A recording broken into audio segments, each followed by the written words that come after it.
Timbuktu by Catherine Harper. Illustrated by Angeles Penador. 1. All the way to Timbuktu. My name is Musa. I'm named after Mansa Musa. He was a great emperor from Timbuktu who lived 700 years ago. Not many people have heard of him, and they don't know where Timbuktu is.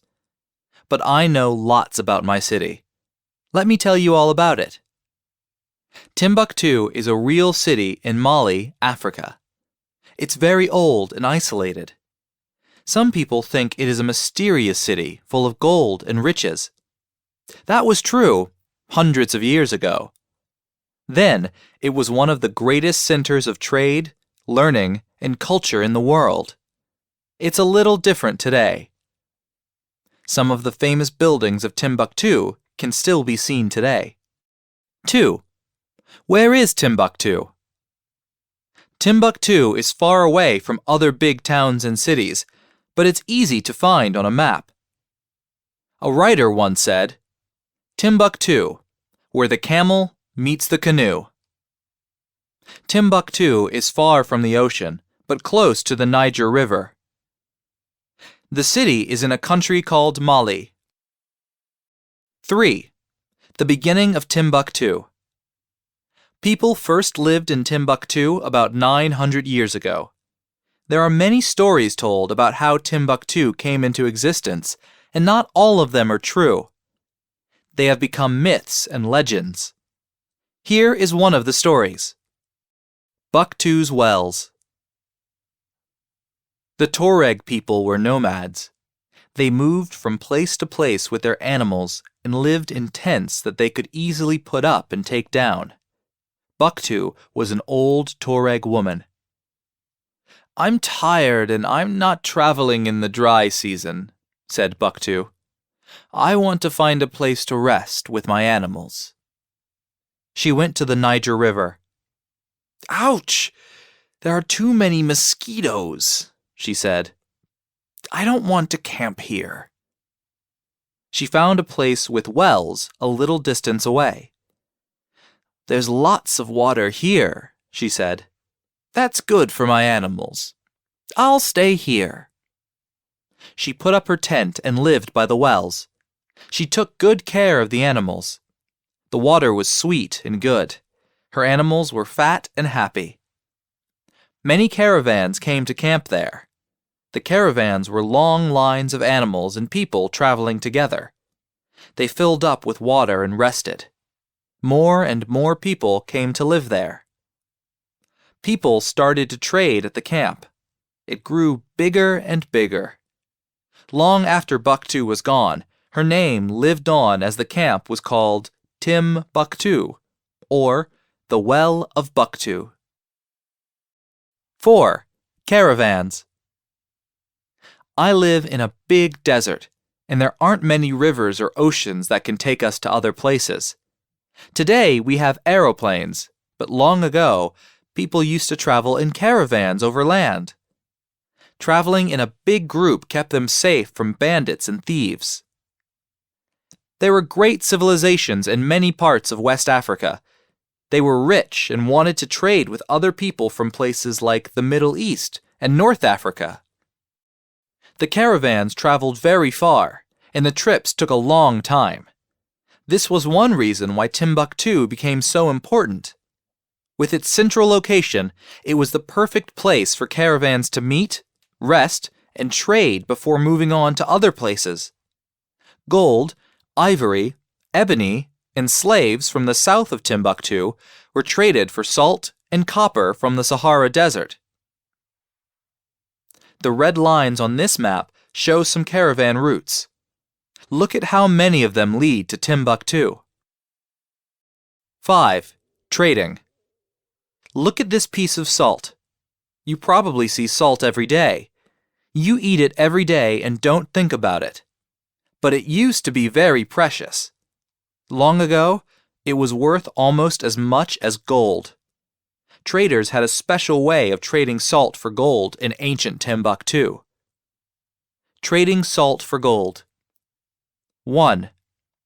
This salt trader is a Tuareg from the deserts north of Timbuktu. 2. The salt trader lays his big pieces of salt on the ground. 3. The Tuareg trader drums on his deba and sits under the mango tree. 4. The gold trader from Ghana wants to buy the salt. He puts some gold beside it and he walks away. 5. The salt trader looks at the gold. It isn't enough. He sits down under the mango tree again. 6. The gold trader puts some more gold beside the salt. 7. This time the salt trader is happy and takes the gold. 8. The gold trader now has his salt. 6. Mansa Musa. When people talk about the mystery of Timbuktu, they often mean the time of my favorite emperor, Mansa Musa. He ruled Mali about 700 years ago. Some people think he was the richest man ever. He became very famous when he traveled with a huge caravan from Timbuktu to Mecca in Saudi Arabia. That was a very long way. That means that the caravan crossed from West to East Africa and into the Arabian Peninsula. Some of the people rode horses, but many of them walked. Musa's route to Mecca. Mansa Musa's caravan was truly legendary. In total, about 60,000 people traveled in the caravan. There were families, traders, and servants. They dressed in fantastic clothes in bright and beautiful colors. Even the slaves dressed in silk and carried staffs decorated with gold. There were lots of animals to help move the people, food, and gifts. Each camel carried 150 kilos of gold. At night, the caravan stopped and the tents were set up and meals were prepared. After a long day traveling, people needed a good sleep. As the caravan passed through towns and villages, people couldn't believe their eyes. The caravan was so long, so rich, and so exotic. It seemed never-ending. Every so often, Mansa Musa stopped and gave gold to poor people. They must have been surprised when this great emperor stopped to give them gold. Soon, people all over the world started talking about this emperor and his amazing caravan. They became very curious about his wonderful and mysterious empire in the middle of Africa. Mansa Musa was emperor of Mali about 700 years ago. 7. Returning to Timbuktu. Mansa Musa wanted to learn from his travels and help improve his empire. When he traveled, he gave many gifts, but he brought back the most important thing: knowledge. He brought back people and ideas that would change Mali and Timbuktu for hundreds of years. He helped build Timbuktu into a great city of learning and culture. He brought people to Timbuktu who could improve the city. One person was an architect called Abu Ishaq Saheli. He was originally from Spain, but met Mansa Musa in Saudi Arabia. They say that Mansa Musa paid him 400 kilos of gold to design the Djinguereber Mosque. This is part of the University of Timbuktu. After 600 years, it is still being used today by students in my own family. The walls of the mosque are made of fiber, straw, wood, and mud. There are 3 courtyards. There are 25 rows of pillars. There are 2 minarets. 8. The Golden Age. 200 years after Mansa Musa, Timbuktu was a very different place. The city of gold was now in its golden age. I like to imagine what it was like to walk through the streets back then. It must have been a busy, colorful place. There were golden mango trees and canals that brought freshness to the warm air. There were mosques, palaces, libraries, houses, tents, and markets. Many of the fantastic mud buildings looked as if they had grown straight out of the earth. There were many, many people. More than 200,000 lived in Timbuktu then. There were people from all over Africa, from Egypt, Persia, Arabia, and Morocco. They wore beautiful, colorful clothes. They made a huge din when they bought and sold, sang and danced, laughed and argued. 9. Learning. I love learning about things, and that's why I love Timbuktu. In its golden age, it was the greatest place of learning in the world. Everywhere you looked, there were students from many different countries. They studied many things, such as religion, law, poetry, maths, science, medicine, and astronomy. Timbuktu became a great place for sharing knowledge and exchanging ideas. Teaching was a very important profession, and teachers were greatly respected and admired by their students. In many ways, the knowledge they traded was as important as the trade of gold and salt. 10. Books. Some people say that Timbuktu's greatest treasure from the Golden Age was its wonderful collection of books. That's because the information in books was so precious. Many people think that it was really books that made Timbuktu so rich in its Golden Age. At that time, there were no printing presses, so each book was carefully written, drawn, and decorated by hand, usually by students. It took a long time to make each of these beautiful books. Wealthy families showed how important they were by the number of books they owned. Many wealthy families collected and stored books for long periods of time. These huge collections of books formed a priceless record of the world over many centuries. These books were written and drawn over 600 years ago. 11. European dreams. People in Europe were extremely curious about Timbuktu and its treasures. They heard about how rich Mansa Musa and Timbuktu were. They thought that the streets were made of gold. For hundreds of years, Europeans wanted to find Timbuktu, but it was a difficult place to visit.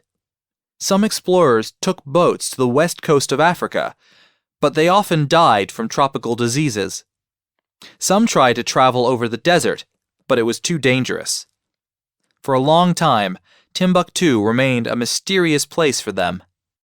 Then, in 1824, some people in France offered a big reward for the first European to reach Timbuktu and return alive.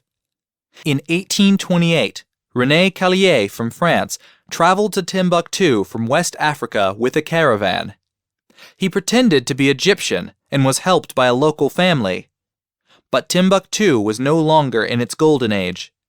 By that time, people traveled more by sea to trade, because it was quicker and easier than traveling over land. Timbuktu was no longer rich, and its roads never had been gold. Callier was disappointed, but he went back to France and became famous, telling his story all over the country. René Callier drew this picture of Timbuktu. 12. Harder times now. Today, life in Timbuktu is not always easy. It is no longer a rich place, and there are fewer people. Desertification has taken over the area, and it is difficult to grow food. People often go hungry. Mango trees don't grow anymore. The canals don't work, and many of the beautiful buildings are no longer there. The desert has damaged many of Timbuktu's buildings as the wind whips sand against the stones. In 2012, there was an attack, and some of Timbuktu's beautiful buildings and many very precious books were destroyed. People in Timbuktu have always loved books. A man named Abdel Kader Haidara and his friends hid thousands of books in metal boxes. They secretly took them away and hid them to prevent them from being destroyed. They had to make many trips by mule cart, truck, boat, and taxi. They managed to save over 300,000 books. With the help of brave people like Abdel Kader Haidara, the people of Timbuktu can continue to keep knowledge for the world, and some of its greatness can live on. Here is Abdel Kader Haidara with some of the boxes of books he saved. Glossary. Architect, someone who designs buildings. Canals, man-made waterways. Curious, wanting to know more about something. Desertification, the process by which land turns into desert. Din, loud noise. Ebony, very dark wood. Exchanging, swapping. Ivory, light-colored material made from the horns and tusks of animals such as elephants. Legendary, well known over time. Minarets, towers of a mosque. Mosquitoes, small insects that drink the blood of animals and people. Wells, deep holes in the ground from where water can be collected.